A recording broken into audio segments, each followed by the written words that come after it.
My flight instructor is going to be so proud of me when he sees me working on my MOSAIC like he asked me to. Hey, student pilot, what are you doing? Oh, hi, Mr. Flight Instructor, sir. I was just working on my MOSAIC like you asked me to. Do you like it? I didn't literally mean for you to be working on an arts and crafts aviation MOSAIC. MOSAIC is the acronym for an FAA ruling pertaining to the sport pilot license. MOSAIC is an acronym that stands for Modernization of Special Airworthiness Certification. MOSAIC is a recent addendum to the FAA regulations concerning the requirements and privileges of the sport pilot license. These changes are designed to make general aviation more accessible and provide more flexibility for aspiring pilots. So let's dive right in and break down what's changing and what remains the same. In this playlist on our YouTube channel, we had discussed the sport pilot license. Over the years, the general sentiment was that the sport pilot license was too restrictive and limiting. Therefore, in 2025, the Federal Aviation Administration released new standards that broaden the scope of what type of aircraft you can fly and what kind of flying you can do with a sport pilot license. So what exactly is MOSAIC? The sport pilot license was first introduced by the FAA in the year 2004. It was intended to lower the barrier to entry for aspiring pilots looking to get their feet wet with aviation. Over the past 20-plus years, no doubt aviation technology and the demand for general aviation has since evolved. MOSAIC was introduced in order to cast a wider net and lower the barrier to entry even further by expanding the privileges that a sport pilot license can afford. According to the old rules, prior to the introduction of MOSAIC, the following restrictions were in place on the types of aircraft that holders of a sport pilot license could fly. Number 1, the airplane could not exceed a maximum gross weight of 1,320 pounds. And number 2, the airplane had to be a two-seater only. No more than 2 seats could be built into the aircraft. And then we have number 3, it had to have a fixed landing gear. Next, we have number 4, it had to have a fixed pitch propeller. And then we have number 5, its maximum stall speed under a clean, no-flap configuration could not exceed 45 knots. And finally, number 6, the aircraft could only be flown in day VFR conditions. No night flying and no flying under IFR conditions. As for the requirements to get a sport pilot license, number 1, you must be 17 years of age or older. Number 2, you need a valid driver's license. And number 3, you need a minimum of 20 hours of flight training with an instructor. What makes the sport pilot license unique is that, unlike with other pilot licenses, you do not need to obtain a medical certificate. The FAA does not legally require you to meet any formalized set of health criteria in order to fly under a sport pilot license, the way you would with other pilot licenses. So, what changed? Now this is where things start getting really interesting. One of the biggest changes under MOSAIC is that the FAA is shifting away from strict aircraft weight limitations and instead focusing more heavily on aircraft performance and safety characteristics. Under the previous rules, an aircraft could automatically become disqualified as a light sport aircraft simply because it exceeded a specific weight limit, even if the aircraft itself was considered safe and commonly used throughout general aviation. Now this is probably the biggest change to the sport pilot license in terms of the requirements and eligibility. Under MOSAIC, the FAA removed the old fixed 1,320-pound maximum gross weight limitation. Instead, greater emphasis has been placed on factors such as stall speed and overall aircraft handling characteristics. As a consequence, this opens the doors to many larger and more practical aircraft. Under the old rules, a light sport aircraft could not exceed a clean stall speed of 45 knots. Now, under MOSAIC, that limit has increased to approximately 54 knots. And while that may sound like a small change numerically, in aviation terms, this dramatically expands the number of aircraft that potentially qualify. I just wanted to take a brief moment to invite you to hit the like button if you're finding the content of this video to be helpful. And be sure to hit the subscribe button as we will be producing more content for aspiring aviation enthusiasts like you. Now, this part is something that most aspiring sport pilots should be excited about. Because under MOSAIC, some aircraft that were previously unavailable to sport pilots have now become eligible. Now, it is very important to understand that this did not automatically mean every aircraft suddenly became qualified overnight. Final FAA implementation details, aircraft configurations, and certification requirements still matter enormously. But many pilots are excited about the prospect of more traditional general aviation aircraft being available under sport pilot privileges. MOSAIC potentially allows more complex aircraft configurations. Traditionally, light sport aircraft have generally been limited to fixed landing gear and fixed pitch propellers. But under MOSAIC, the FAA allows additional aircraft configurations and expanded capabilities. This moves sport pilot flying closer to more traditional general aviation operations. Of course, with greater aircraft capability also comes greater pilot workload and responsibility.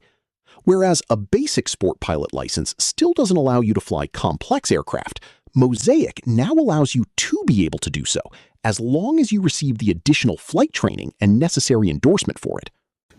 This could also significantly impact flight training. Previously, the sport pilot license only allowed you to fly two-seater aircraft, one seat for the pilot and one seat for one additional passenger only. Under MOSAIC, that limitation has been changed. You may now fly any aircraft equipped with 4 seats, such as a Cessna 172 or a Piper Warrior. As a result, MOSAIC now empowers sport pilots to fly aircraft that have better useful load, larger cabins, and more fuel capacity. This unlocks the ability to fly greater cross-country distances. What about night flying? Whereas previously, night flying was prohibited under the sport pilot license, MOSAIC now also allows sport pilot license holders to fly at night, but only if they receive the necessary additional training and an endorsement from their flight instructor. And there's one more caveat. Whereas you do not need a medical certificate for the sport pilot license in general, you would in fact need one if you plan to fly at night with a sport pilot license. Oh, and one more thing. One rule that MOSAIC does not change is that as pilot in command, you are still only allowed to bring one passenger with you on the aircraft, even if the airplane has 4 seats in it. So while MOSAIC makes more types of aircraft accessible to sport pilot license holders, you can still forget about bringing your whole family with you on board. Oh well, that's what the private pilot license is for. But that's a story for another video. Now, for many aspiring pilots, the relaxed medical certification standards is one of the biggest advantages that the sport pilot license provides. One of the most unique aspects of the sport pilot license is that pilots can generally fly using a valid driver's license instead of obtaining a traditional FAA medical certificate. And this remains the same under MOSAIC. This is especially important for pilots who may have concerns regarding FAA medical certification. However, it is important to understand that this is separate from basic med and separate from private pilot medical requirements. Now you might be asking, under MOSAIC, can you go directly from a sport pilot license to a commercial pilot license now? Now, despite these expanded privileges under MOSAIC, a sport pilot license in and of itself still does not provide a pathway toward obtaining a commercial pilot license. Sport pilots still cannot fly for compensation or hire. For that, you would want to pursue a private pilot license instead of a sport pilot license as the first rung of the ladder on your journey toward going commercial. Having said that, technically speaking, the FAA does now allow sport pilots to continue progressing toward higher pilot certificates. However, in practical reality, most pilots would still need to transition through private pilot level training and experience requirements before reaching the commercial pilot level. Because a commercial pilot certificate requires significantly more aeronautical knowledge, flight experience, and operational privileges, including areas such as night flying, advanced navigation, controlled airspace operations, and additional flight proficiency standards.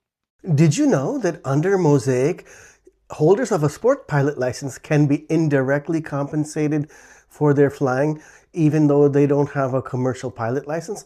Check out this video where we go into all of that.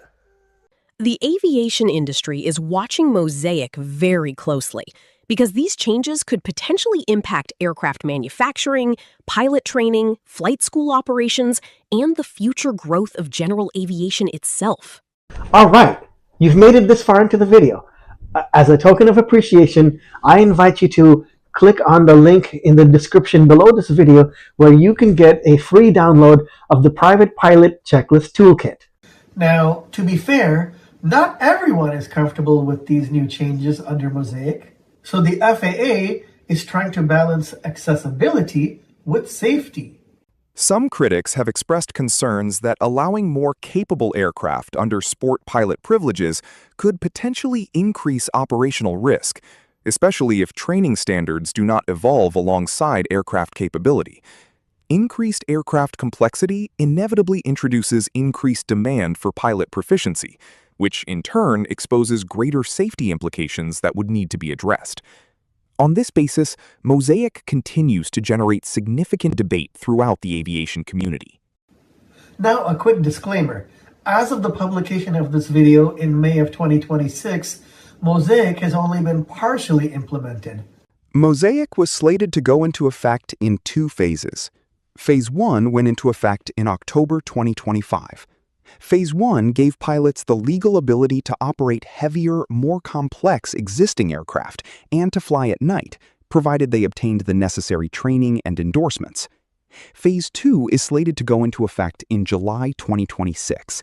So, depending on when you are watching this video, it remains to be seen whether Phase 2 will have gone into effect or not. Phase 2 involves regulations concerning the airworthiness certification of new light sport category aircraft. This unlocks an entirely new generation of factory-built light sport aircraft that previously weren't eligible before. Now, for many aspiring pilots, MOSAIC opens up more doors for aviation that may have previously not been available before. For many aspiring aviators, MOSAIC could potentially lower barriers to entry, expand aircraft accessibility, and create more flexible and affordable pathways into aviation with expanded privileges than previously available. However, for pilots pursuing advanced ratings, instrument flying, or commercial aviation, a traditional private pilot license may still remain the better long-term pathway. So overall, MOSAIC represents the broadest set of changes to sport pilot flying since the sport pilot license itself was first introduced back in 2004. And whether you're an aspiring pilot, current sport pilot, or simply someone interested in general aviation, these are definitely changes worth paying attention to. So let me know in the comments, do the new MOSAIC rules impact you? Is the sport pilot license something you might be considering?